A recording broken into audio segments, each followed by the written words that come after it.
todos y bienvenidos, yo soy Mel y este es el segundo video donde vamos a dar neuroanatomía funcional. Si no viste la parte anterior sobre anatomía descriptiva, te recomiendo que vayas a verlo. A lo largo de la historia mucha gente estudió neuroanatomía y definió sus propias formas de trabajar. Vamos a hablar de una persona en particular que se llama Brodmann, y Brodmann definió lo que se llaman las áreas de Brodmann. Básicamente estudió el cerebro desde un punto de vista citoarquitectónico, o sea, de la citoarquitectura, citocélulas, ¿ok? Es cómo, qué tipos de células, qué forma tienen, quiénes son, están en qué parte del cerebro, y ahí podemos ver como pequeños núcleos, pequeñas partes que son distintas, arquitectónicamente hablando, del cerebro. Entonces podemos nombrarlas distinto y él también asoció ciertas funciones a eso. Brevemente voy a decir que muchas de las funciones que se saben del cerebro vienen de experimentos de qué pasa cuando eso se rompe. Que puede ser sin querer, por ejemplo, gente que tuvo un accidente y que se le rompió cierta parte del cerebro y empieza a tener ciertos síntomas.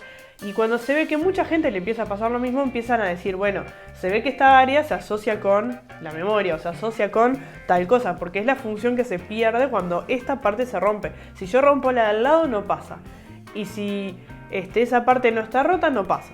O puede venir de experimentos con animales que, bueno, se le hace una lesión en cierta parte del cerebro y luego se ve qué pasa. O sea, accidentalmente, como que se da natural o inducido para experimentos.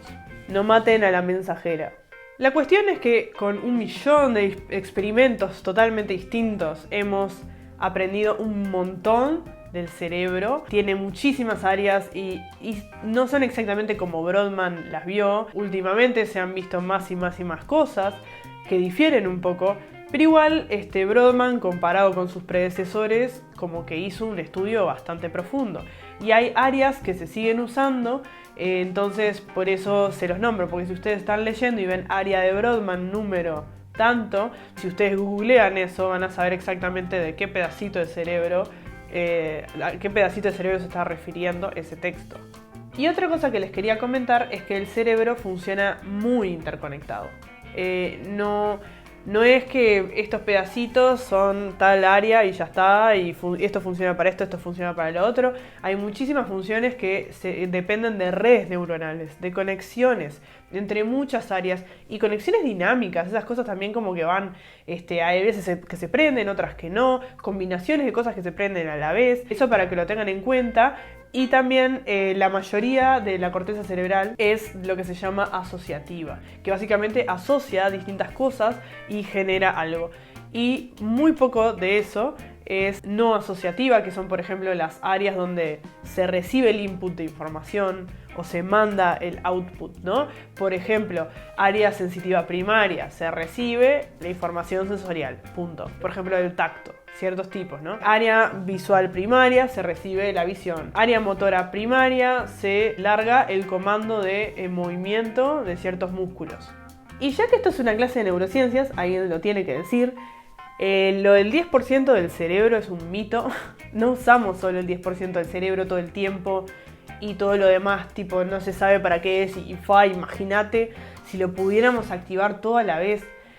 Es como un pensamiento medio boludo también, en mi opinión, porque, por ejemplo, yo puedo tener mi casa llena de dispositivos electrónicos que están de más. Puedo tener una cocina llena de batidora, licuadora, esto, aquello, freezer, todo. Que todo tiene una función y todo está buenísimo. Freidora, lo que sea, cafetera, lavavajillas. ¿Y qué pasa si yo prendo absolutamente todos los dispositivos de mi casa a la vez? Hay cortocircuito, saltan los fusibles, se rompen cosas, se queman cosas. ¿Por qué? Porque no que todo se prenda a la vez es una ganancia.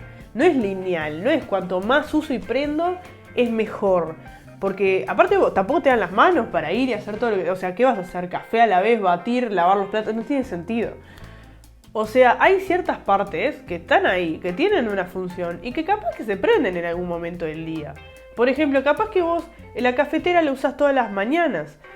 Pero capaz que después la gente viene a tu casa justo cuando vos ya te hiciste el café y te dicen, ay, ¿por qué esto está apagado? No sirve para nada, entonces, ¿por qué no la tirás? Y vos le decís, no, mirá, cuando yo me levanto me hago un café y esta cafetera me lo hace en 5 minutos. ¿Para qué la voy a tirar? Lo que pasa es que no, o sea, ¿para qué la voy a usar todo el día? ¿Entendés? Es como algo así. Otro dato interesante, ¿saben que cuando estamos durmiendo tenemos más áreas activadas que cuando estamos despiertos? Eso es otra cosa que pila de gente seguro que no sabe. Y dice, ay, estas partes no sirven para nada. De seguro ni siquiera sabes que el cerebro está súper activado cuando estás despierto. Y está súper más activado cuando estás dormido. Así que nada, vamos a dejar la ciencia ficción afuera y vamos a empezar el video. Empezamos por el lóbulo frontal. Tiene un montón de áreas súper importantes, tiene que ver con lo que se llama las funciones superiores o funciones ejecutivas, cosas como la inteligencia, la interacción social, la moral, lo apropiado, un montón de cosas, razonamientos abstractos, lo motor, los movimientos. Tiene estructuras como la corteza prefrontal, que son parte del sistema límbico, entonces también tienen que ver con las emociones, con cómo controlas conductas con respecto a lo que estás sintiendo internamente. También tiene que ver con la atención, con la memoria de trabajo, acordarse cosas, por ejemplo, cuando te acordás un número de teléfono, pues lo tenés que ir a discar, ese tipo de cosas. Y obviamente que problemas en esos lóbulos también se ha visto que tienen que ver con ciertas patologías, por ejemplo, esquizofrenia, bipolaridad, trastorno de déficit atencional y hiperactividad. Se ha visto que esta estructura tiene algunos cambios. No voy a entrar en eso, pero digo que bueno, hay gente que está estudiando cómo eso se relaciona con ciertas patologías que conocemos. Y no sería una clase de neuro si no hablamos de Phineas Gage, que es un famoso caso que nos dio un montón de información acerca de la corteza prefrontal. Phineas Gage era un trabajador del ferrocarril, creo que era ingeniero, no estoy segura. Era una persona súper metódica, súper responsable, trabajadora, prolijo, derechito, todo, no sé. Y un día estaba trabajando y uno de estos, un fierro, algo así, salió de la nada y básicamente lo lastimó, le perforó, como le entró por un ojo y le cortó parte de la corteza prefrontal y le salió por el otro lado. Les voy a mostrar ahí la foto, está muy salada. Y básicamente sobrevivió, o sea, él fue, porque esta parte no es vital, si vos te la lesionás, no te morís. No es como otras partes del cerebro que si te lesionás, chao. Sobrevivió, fue al hospital, se curó, lo que sea, pero fue como que la gente que lo conocía describía que es una persona que cambió totalmente. Tipo, no es el Phineas que nosotros conocemos. Es una persona totalmente degenerada, no sé, enloquecida, que agresiva, va por la calle hacia cualquiera, socialmente inapropiado, no sé exactamente qué cosas hacía, pero como que socialmente muy inapropiado, muy, muy raro, una persona totalmente que nada que ver, como que se metía en cualquier lío, hacía cualquiera, era regresivo, estaba como, no sé, medio pirado, y era increíble cómo había cambiado, así radicalmente de la noche a la mañana por esa lesión. Y en realidad esta historia es para ilustrar que después se hicieron más estudios obviamente, pero la corteza prefrontal es muy importante justamente para el comportamiento social, evaluar las situaciones, saber lo que es socialmente apropiado o no, controlar las emociones. Por ejemplo, yo capaz que estoy con una persona que me enoja, que no me gusta esa persona, ¿no? Me cae mal. Me parece un boludo, una boluda, y me tengo que fumar a esta persona, no sé. Trabajamos en el mismo lugar, ponele. No puede ser que yo venga al ambiente de trabajo y que le pegue una piña y le diga, che, no me gustó tu cara, ¿sabes? No me gustó tu cara. Tipo, no puedes hacer eso. O sea, es un ambiente de trabajo, ubicate, no te tiene por qué caer bien todo el mundo y no tenés por qué ser agresivo con las personas. Pero todo este razonamiento lo haces porque tenés una corteza prefrontal que funciona bien. Por eso van a ver que ciertos trastornos de la conducta, en ese contexto, hay investigadores investigando mucho la corteza prefrontal, porque realmente puede haber problemas ahí con ciertas neuronas, con ciertas sinapsis, ciertas conexiones que tendrían que estar y no están, o que están mal, etc. Bueno, y por otro ejemplo, los estímulos sexuales, por ejemplo, siguiendo el mismo ejemplo de la oficina, ¿no? Imagínate que llegas a la oficina y hay un compañero o compañera de oficina que está divina o divino y se viste precioso y tiene tremendo cuerpo. Vos no podés saltarle y empezar, no sé, a tocarle y decir hola y a darle besos o no sé, ¿entendés? Como que, no sé, ubicate. Entonces, incluso por más que, o sea, por más que vos identifiques, mirá, esa persona es atractiva, es linda o lindo, me gustaría estar con esa persona. No por eso le tenés que saltar encima, ¿entendés? Eso es acoso. Entonces esa diferencia entre lo que yo siento emocionalmente a lo que es socialmente apropiado hacer, esa diferencia, ahí es donde actúa la corteza prefrontal. Así que hoy agradezcan, le rezan un Padre Nuestro a la corteza prefrontal, le agradecen por todo y luego se van a dormir tranquilos. Como ya nombré en el video anterior, está la corteza motora primaria, o M1, también se enumera, que es la responsable para ejecutar movimientos voluntarios. Básicamente, si yo quiero mover este brazo, este movimiento es totalmente voluntario, en contraposición con, por ejemplo, cuando ustedes comen, el movimiento del estómago para digerir la comida. Eso no es voluntario, yo no puedo prender y apagar eso con la cabeza, decir, sí, dale, empezá, movete así, o sea, como que no lo controlás, es algo involuntario. Bueno, pero lo que son movimientos voluntarios, como esto que les estoy diciendo, mover el brazo, tirar una pelota, requiere neuronas que se conecten con otra neurona que está en la médula espinal. Vamos a hablar de estas vías en videos posteriores. Pero básicamente estas neuronas, que son neuronas piramidales en la corteza motora primaria, son las que mandan la señal de hay que mover el brazo. Y básicamente siempre se había dicho que la corteza motora primaria, como la sensitiva primaria, si vieron el video anterior van a saber de lo que estoy hablando, tienen como una relación somatotópica. Las neuronas que están una al lado de otra van a controlar músculos que están uno al lado de otro, ¿no? O sea que se va a conservar esa relación espacial con la relación espacial de las neuronas en esa parte. Pero hay estudios de la corteza motora primaria que en realidad han visto que hay veces que hay neuronas que están juntas que es más bien por movimiento y no por relación espacial anatómica. Entonces como que no es exactamente como está en las sensitivas primarias, por ejemplo, hay algunas diferencias. Bueno, otra parte del lóbulo frontal, hablamos de la corteza prefrontal y la corteza motora primaria, son partes que están en el medio de eso, que es la corteza premotora. Y es un mosaico modular de áreas que se involucran con la coordinación de movimientos voluntarios. Entonces, el área M1 es el área donde se ejecutan esos movimientos, pero donde se coordinan distintos movimientos, se planifica y como que se coordina y se decide, bueno, se va a hacer esto, es en la corteza premotora o M2.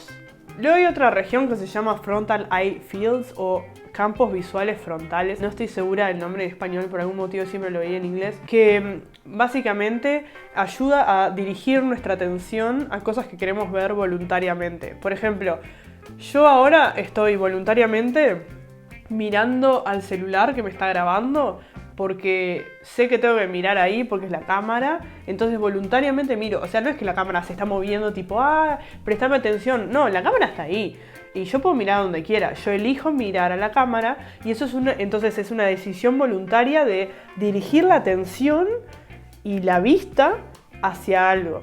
Y para eso están los Frontal Eye Fields. Y ya de paso introdujo un concepto que se llama atención bottom up o top down, ¿ok? La atención bottom up es un ejemplo como ese chiste que dije de la cámara, la cámara no me está llamando la atención. Por ejemplo, imagínate yo estoy mirando la cámara, estoy tratando de grabar tranquila, imagínate que viene alguien y se me pone al lado y hace tipo sin sonido ni nada, tipo, ¿no? O yo qué sé, tiene una bandera de colores o algo. Yo como que voy a tratar de mirarlos a ustedes, pero voy a estar tipo, pará, o sea, ¿entendés? Como que te llama la atención.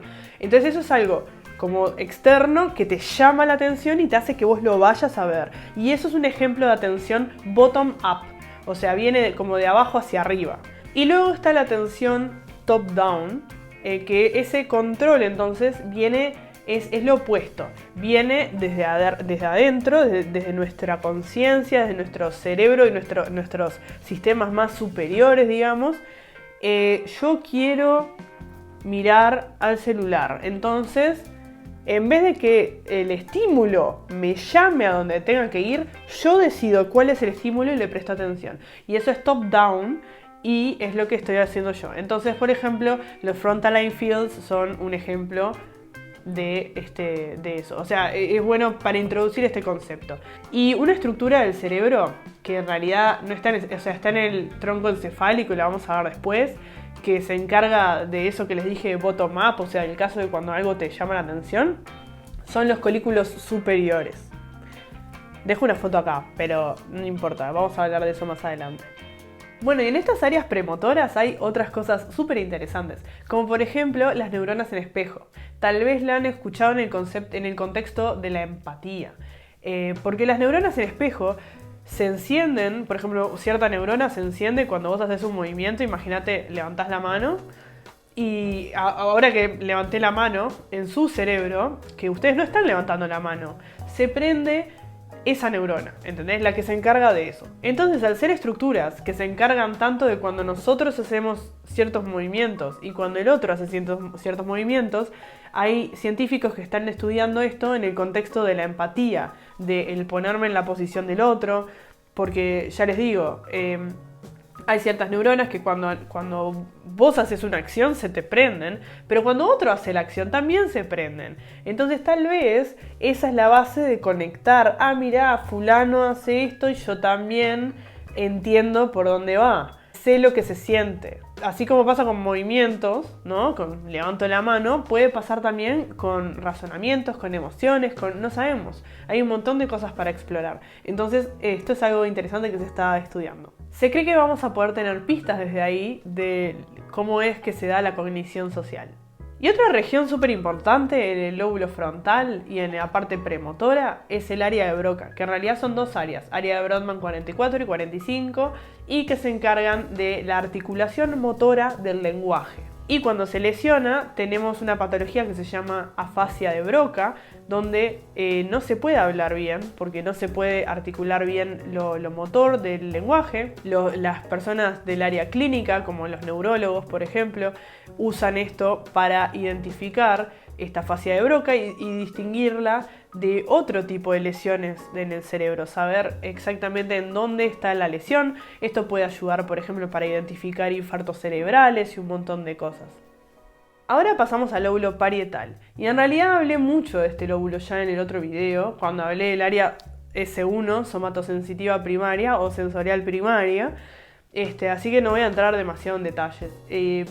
Básicamente, el área sensitiva primaria entonces recibe la información de el tacto en distintas partes del cuerpo, y luego eso es pasado a otras áreas sensitivas que van a asociar todo eso y van a ver qué hacen con esa información. Y luego otras partes del lóbulo parietal, que no es S1, tienen que ver con la atención espacial y con cómo nosotros ponemos nuestra atención en el espacio, pero diferente a lo que les conté al principio.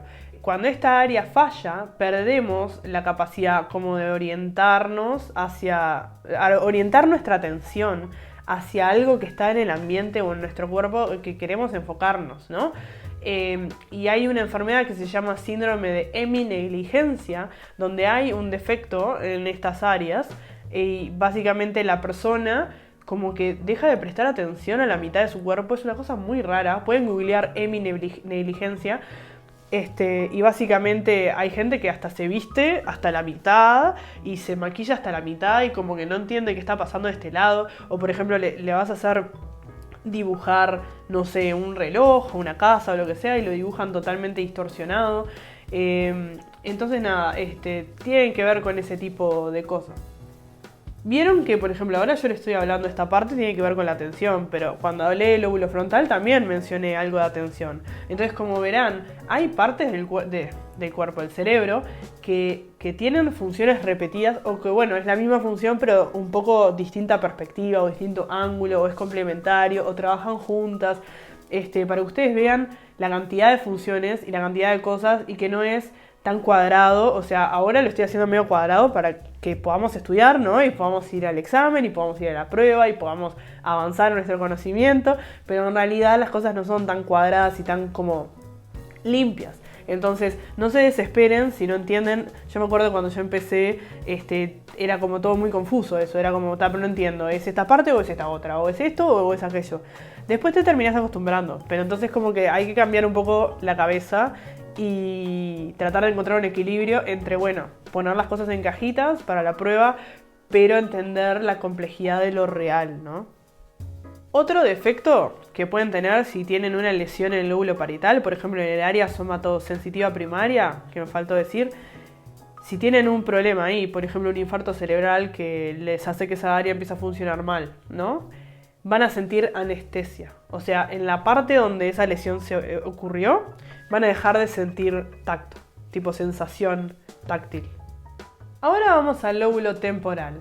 Y tenemos un montón de áreas ahí. Tenemos áreas que tienen que ver con la audición, ¿ok? Tenemos el área auditiva primaria y secundaria. Y esto funciona de la misma forma que ya les expliqué con el área sensitiva primaria, por ejemplo, pero con la audición en vez de con el tacto.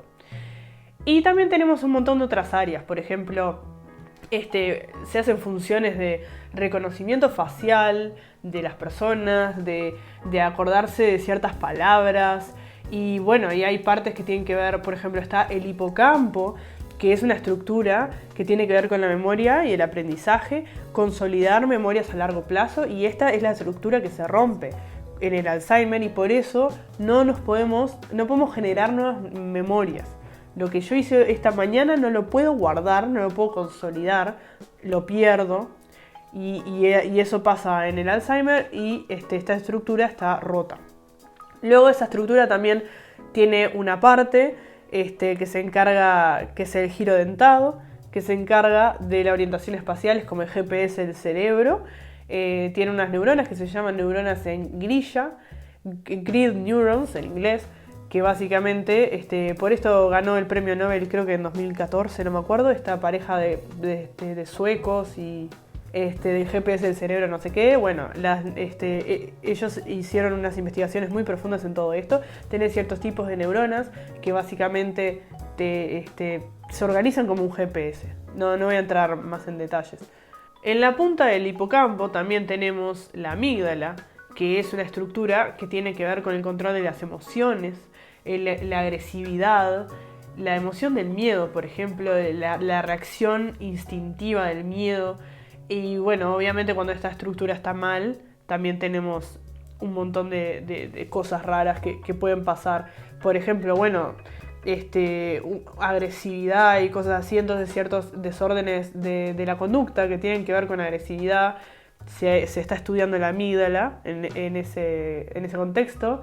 Después hay un paciente que se le sacó la amígdala, tipo tenía como, creo que tenía un foco epiléptico o tenía un tumor, no me acuerdo, y le tuvieron que remover por cirugía la amígdala, solo la amígdala, pum, la sacaron. Y esa persona no sentía miedo. Y en realidad eso suena bien, pero no está bueno. Porque el miedo nos hace aprender y el miedo nos hace cuidarnos. Si yo no le tengo miedo a que viene el tren en una vía del tren y me paro, ¿qué me importa? Me pasa por arriba el tren. O por ejemplo, si yo no le tengo miedo a un fuego que está al lado mío y no me da cosa meter la mano adentro del fuego, se me va a prender fuego la mano y la voy a perder. Cosas así, ¿no? Entonces, como que esta persona era una persona que tenía una vida complicada. No era algo deseable no tener miedo.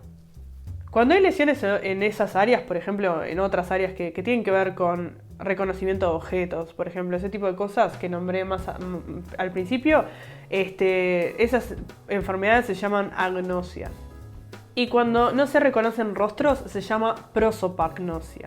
Y les recomiendo un libro, que de hecho lo tengo acá, que es el libro de Oliver Sacks de El hombre que confundió a su mujer con un sombrero. Sí, hay un libro que se llama así. Y es un libro famoso en neuro porque justamente esta persona que tiene prosopagnosia no puede reconocer a la mujer. Y vieron que No sé si son nuevos en el canal o no, pero si ya están viendo mi canal, van a ver que yo tengo unos libros siempre puestos acá y uno de ellos es este.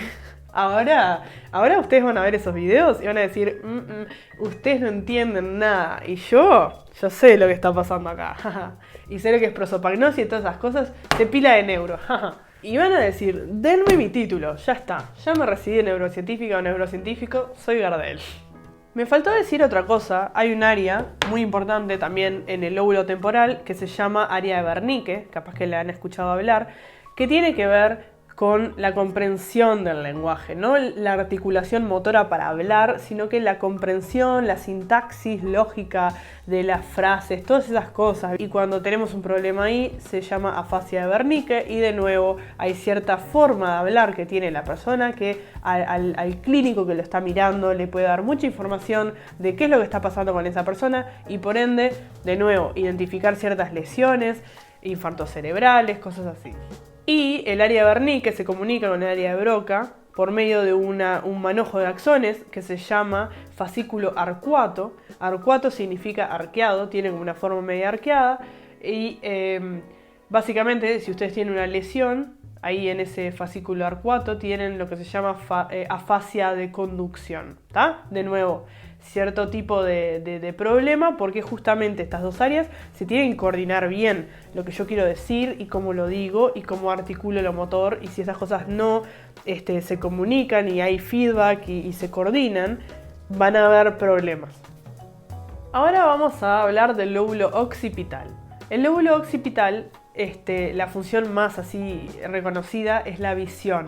Está el área visual primaria, B1, donde se recibe la información que viene de los ojos, que ya en ciertas estaciones de relevo se va preprocesando un poco y llega a esa parte del cerebro y luego es pasada a otras áreas que van a seguir haciendo cierto procesamiento de la información. Hay grupos de neuronas en estas áreas que se encargan de codificar distintos aspectos de la visión, como por ejemplo el color, el movimiento de lo que estamos viendo, la orientación, está así, está asá, lo que estoy mirando. Y esta área se comunica con áreas en el lóbulo parietal y temporal, para alcanzar una mayor integración sensorial, también usando información de otros sentidos, como por ejemplo de la información táctil, de lo auditivo, etc. La vía que va hacia el lóbulo parietal, desde el lóbulo occipital, que se encarga de esto, se llama vía dorsal o vía del dónde, porque integran información como para responder la pregunta de, bueno, ¿dónde están situados en el espacio estas cosas que estoy mirando? Y hay otra vía que se llama vía ventral o del qué, que es la que va al lóbulo temporal y se encarga de reconocimiento de objetos más bien, no dónde están espacialmente, vieron que el parietal tiene que ver con eso, sino que reconocimiento de objetos en sí, que se acuerdan que el temporal tiene que ver con eso. Y estas áreas visuales en el corteza occipital se están estudiando porque a veces en lesiones, por ejemplo, quieren ver si tienen que ver con la epilepsia, si tienen que ver con la esquizofrenia, con alucinaciones visuales, por ejemplo. ¿Por qué es que nosotros vemos cosas que no hay, que no están? Viene porque capaz que hay neuronas que se encargan de analizar lo que yo estoy viendo, que están fallando, entonces me están poniendo cosas que no son, ese tipo de cosas. Entonces se está estudiando en ese contexto, también en la sinestesia, cuando nosotros, por ejemplo, vemos un color y sentimos un sabor, cosas así que, o escuchamos un ruido y pensamos que tiene un color, como asociar distintos estímulos sensoriales de forma rara. Un grupo de personas puede hacer eso. Y también se está estudiando, bueno, si son esas vías que están teniendo algunas diferencias en esos casos. Y bueno, también en ciertos tipos de ceguera, obviamente no lo obvio de tener una lesión en el ojo, no puedo ver, pero otros tipos de ceguera como que tengan que ver con que tus ojos están bien y bueno, es algo más como a nivel del cerebro, también se puede estudiar el lóbulo occipital. Bueno, y vamos a hablar ahora de un lóbulo que en realidad anatómicamente no es una sola cosa, sino que son varias cosas que ya les nombré en distintos lugares, pero es muy importante igual, así que es el sistema límbico o lóbulo límbico, que en realidad se merece un video solo, pero vamos a mencionarlo al menos para que lo vean, tal vez para algunos de ustedes es la primera vez, entonces es un conjunto de estructuras que tienen que ver con la memoria, el aprendizaje, procesamiento de emociones, de un montón de funciones como que es un centro integrador de cosas como de la mente, tipo nuestros pensamientos, nuestros intereses y otras sensaciones más tipo del cuerpo, como cierta sensibilidad o por ejemplo el deseo sexual. Es muy complejo y tiene un montón de cosas, entonces creo que voy a hacer un video solo de eso, pero para que ustedes vean que también está esa subdivisión que en realidad funcionalmente están involucradas, pero están todas como en distintos lóbulos. Algunas patologías como la depresión, la ansiedad, tienen que ver con estructuras del sistema límbico que están fallando. También se encargan de otras cosas como por ejemplo los ritmos circadianos, los ciclos de sueño y de vigilia que nuestro cuerpo hace, o que se liberen ciertas hormonas durante el día para que te despiertes, para que te duermas o para que ciertas funciones ocurran cíclicamente. Eso también pasa gracias al sistema límbico. Por ejemplo, el hipotálamo es una estructura súper importante para esto, de regulación del medio interno. Y bueno, es parte del sistema límbico. Pero hay subdivisiones del sistema límbico que cambian a veces si hay una estructura que no está o una estructura que está. Entonces hay veces que van a buscar fotos como esta y van a tener alguna diferencia. Eso nada, se los advierto. Y si llegaste hasta acá vas a tener un extra que muchos otros no van a saber. Y si ustedes ven un cerebro desde el costado, en la parte dorsolateral, y la abren en lo que se llama el opérculo, ahí en esa región donde se juntan los lóbulos parietal y frontal y está la cisura lateral o cisura de Silvio. Si ustedes abren ahí, van a ver que en realidad hay otro lóbulo escondido que se llama el lóbulo de la ínsula o corteza insular. Hay cosas que se tienen que seguir estudiando, pero por ejemplo una cosa que se sabe es que tiene que ver con el gusto, la sensación del gusto, cierta percepción que tiene que ver con eso, ciertos procesos ocurren ahí. También se está estudiando en el contexto de la conciencia, de la empatía, de percepción en general. Entonces como que, de nuevo, no es una cosa que, sí, mira, esto hace esto. Pero es una estructura anatómica que está ahí, el lóbulo de la ínsula. Y con esto llego al final del video, muchísimas gracias por estar acá, concluyo anatomía funcional, un pantallazo de todo, y vamos a ahora estudiar otras estructuras anatómicas, como por ejemplo el tronco encefálico, médula espinal, etc. Y luego vamos a ir a cómo funcionan las neuronas, potencial de acción, sinapsis. Vamos a seguir en este camino de neuro, pero primero tenemos que tener la terminología bien, tenemos que saber anatomía, tenemos que saber de qué estamos hablando y podemos proseguir a las funciones copadas que tal vez todos se están muriendo para aprender. Muchas gracias y nos vemos en el siguiente video. Chau, chau. Y suscríbanse, que me ayuda pila, pongan me gusta, dejen comentarios, al menos un hola, me ayuda, y bueno, cualquier duda que tengan, escriban.